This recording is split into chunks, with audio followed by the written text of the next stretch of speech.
What's going on, everybody, and welcome back to another episode of Different Video, Same Sweatshirt. As always, I'm your host, Zach Cronin, and today, you know what, fuck it, I'm not even going to tell you what we're talking about today because everyone knows what we're going to be talking about today, and that is Damian Lillard being traded to the Milwaukee Bucks. This blockbuster trade went down roughly 24 hours ago, early Wednesday afternoon. Man, I was not ready for this. Straight up, I was not expecting the second or arguably best team in the Eastern Conference to sign one of the premier players in the NBA. And I know I said sign, I meant trade for. Uh, I didn't think that Dame was getting traded, man. Every fucking day, I would wake up, I would go to Twitter, and I would see people talking about Dame. And as we know, generally, the more chatter there is surrounding a player, the less likely it is that they get traded. It seemed to be that there were one of two options. Either Dame doesn't get traded or he gets traded to Miami. And out of nowhere, from the top rope, from the ground, the Milwaukee Bucks emerged like a tree that had been fertilized with super mega fertilizer. And they just dropped this haul in a three-team trade to acquire Damian Lillard. The specifics of the deal, I will put this up on screen later. The full trade, per Shams' sources, the Bucks get Damian Lillard. The Blazers get Drew Holiday, DeAndre Ayton, Tamani Kamara, a 2029 first-round Bucks pick, and Bucks pick swaps. The Suns, who were the third team in this trade, acquired Yusuf Nurkic, Nasir Little, Keon Johnson, and Grayson Allen. I'm not really concerned about this trade from any perspective outside of Milwaukee because we know why Milwaukee made this trade. They want to win a title, and they want to win a title because that's all Giannis has been able to talk about for the last couple of months. He wants to win a title, whether it's in Milwaukee or elsewhere, and the Bucks want to retain him because when you have a generational talent and when you're a functioning organization, you want to do everything possible to retain that generational talent. And although Milwaukee had a very solid team without Damian Lillard undeniably takes them to another level. Anyone who says that Milwaukee is worse off in every regard from this trade is just a liar and a hater and is probably a Heat fan because although, yes, there are some questions about Milwaukee this upcoming season, they're acquiring a player who is coming off a season in which he averaged 32 points, 7 assists, and shot 46% from the field and 37% from three. This was the best season that Damian Lillard has ever had in his career, and he did it at 32 years old. The offensive jump that Milwaukee is going to experience this season is probably going to be stratospheric. There are infinite options that the Bucks have on offense now. You have Damian Lillard, who is a way more lethal shot creator than Drew Holiday was. Even though Drew Holiday fit in their system very well, Damian Lillard is nearly unrivaled. There are only a handful of other guards that can create at the same level as Damian Lillard. You have him who can create, who can space the floor. You have Chris Middleton still as well. You have Brook Lopez still as well. And of course, you have Giannis Antetokounmpo still there as well. As for the rest of the roster, Jay Crowder, Sean Livingston, Malik Beasley, Pat Connaughton, Bobby Portis, the depth, of course, is still going to be a little bit of a concern. But when you go out and you acquire a player of this caliber, that's always going to be the case. Anytime you're trading for a top 15 player, your depth is going to take a hit, but that is a risk that you take because you are absorbing a tremendous amount of talent. For me, I have no questions about how Milwaukee's offense is going to run this season. I think that they're fortunate that they're bringing in a point guard who, although he is score first, does have the ability to facilitate and run in offense. He isn't just a scoring point guard. He facilitates nearly as well as anybody else in the NBA, and his newfound efficiency makes Dame even more lethal as well. I'm curious just to see what Milwaukee's primary plan of attack is, how they utilize Dame and Giannis, whether it's in the pick and roll, whether it's playing through Giannis in the low post, on the high post, if they play through Giannis at the top of the key, what kind of touches Brook Lopez gets, what kind of touches Chris Middleton gets. But this is probably going to be a top five offense in the NBA once again, and we all know how devastating Milwaukee was when they were one of the NBA's elite scoring offenses. So I have no issues about their ability to perform on that end. I think that I know that Damian Lillard is very clearly an upgrade over Drew Holiday, and no disrespect to Drew Holiday, but offense is not going to be an issue for them, I don't believe. Where they are going to take a hit is defensively. Milwaukee has been able to perpetuate this success over the last couple of years because their defense was stifling. There's Brook Lopez on the inside, whom they still retain. There's Giannis, who is pretty much everywhere, although he may not be anyone who can routinely guard smaller players or some maybe not you don't it's not that he can't routinely guard smaller players, it's that you don't want him routinely guarding smaller players. You want him to be on the perimeter and in the paint as well. You kind of just really want him on the back end of the defense more often than not, just because he is so long, he is so athletic, he is such a presence on the inside. Where Milwaukee really separated themselves was their perimeter defense between Pat Connaughton, between Wesley Matthews when they had him, and of course with Drew Holiday. Drew Holiday being an all defensive talent on the perimeter is not easily replaceable. There are only a few guys whom can compete at that end at the level of Drew Holiday. I'm thinking DeJounte Murray, Patrick Beverley, just off top guys that Milwaukee probably isn't going to be able to acquire. Well, at least DeJounte Murray. I don't believe that he's going anywhere. And Damian Lillard is arguably the worst defensive guard in the NBA, at least the worst defensive superstar guard. There's him. There's Kyrie Irving. There's Trae Young. But again, you offset that with him being able to give you 30 and 7. I do think that Milwaukee's defense takes a hit.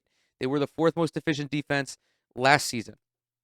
The season before that, however, they were the 14th most efficient defense, so a little bit average. That was, of course, the year they lost to Boston in the second round. The year they won the title, however, they were only the 10th most efficient defense and actually the 22nd worst defense in terms of points per game allowed. So they don't need to be as elite as they have been in the past. They just have to be able to get stops when it counts. Fortunately for them, the collective defense, I think, is still decent enough to absorb Damian Lillard without that much of a hiccup. They still have good fundamentals. They still have a good solid core. It is just going to be a little bit shakier on the perimeter. And you look at guys like Jason Tatum, Jaylen Brown, Jimmy Butler. It's going to be difficult for Milwaukee to deal with them on the perimeter. But again, that's all kind of offset by Damian Lillard, and now you have somebody who is a scoring threat as soon as he crosses half court. That is the primary reason why I think this trade was so well received by everybody, because although there are concerns about Dame's defense, although there are concerns about Milwaukee's defense as a whole, although there are concerns about giving up Drew Holiday, a guy who fit in the system so well, Dame is one of two guys who defenses have to guard 40 feet away from the basket. It's him and Steph Curry.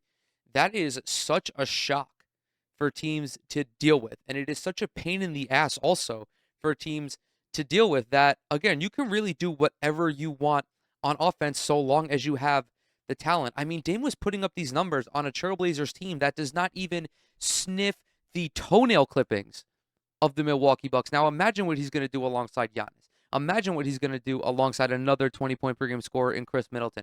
What he's going to do alongside Brook Lopez. I think this is a transformational move on offense for Milwaukee, and I've been nothing but optimistic about the Bucks up until this point. There is still one concern I have. I don't know if this is a valid concern, or maybe I just have some PTSD from when Steve Nash was hired to coach the Brooklyn Nets, but their coach, of course, is no longer Mike Budenholzer. Instead, they have hired Adrian Griffin. Adrian Griffin is a longtime assistant throughout the NBA. He began his career with Milwaukee back in 2008, 2009, spent time with Chicago, Orlando, Oklahoma City, Toronto.